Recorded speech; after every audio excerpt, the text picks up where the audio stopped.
పచ్చిమిర్చి ఎక్కువగా తింటున్నారా? అయితే ఇది మీకోసమే. మనలో చాలామంది ఆల్మోస్ట్ అన్ని వంటకాల్లో పచ్చిమిర్చి వేస్తాం కదా.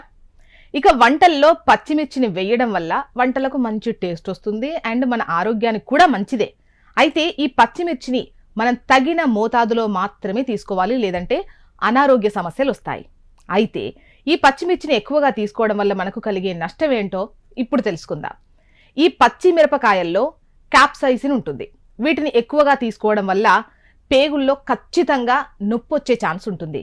ఇంకా పచ్చిమిర్చిని ఎక్కువగా తీసుకోవడం వల్ల రక్తపోటు పెరుగుతుంది, అంటే హై బీపీ వస్తుంది. పొట్టలో ఫోలిక్ యాసిడ్ లెవెల్స్ కూడా పెరుగుతాయి. ఇంకా అంతేకాకుండా పచ్చిమిర్చిని ఎక్కువగా తీసుకోవడం వల్ల శరీరంలో వేడి పెరుగుతుంది, నిద్రలేమి సమస్య తలెత్తుతుంది, మానసిక పరమైనటువంటి సమస్యలు వస్తాయి. అలాగే ఒత్తిడి, ఈ ఆందోళన వంటివి మరింత పెరుగుతాయి. ఈ పచ్చిమిర్చిని అధిక మొత్తంలో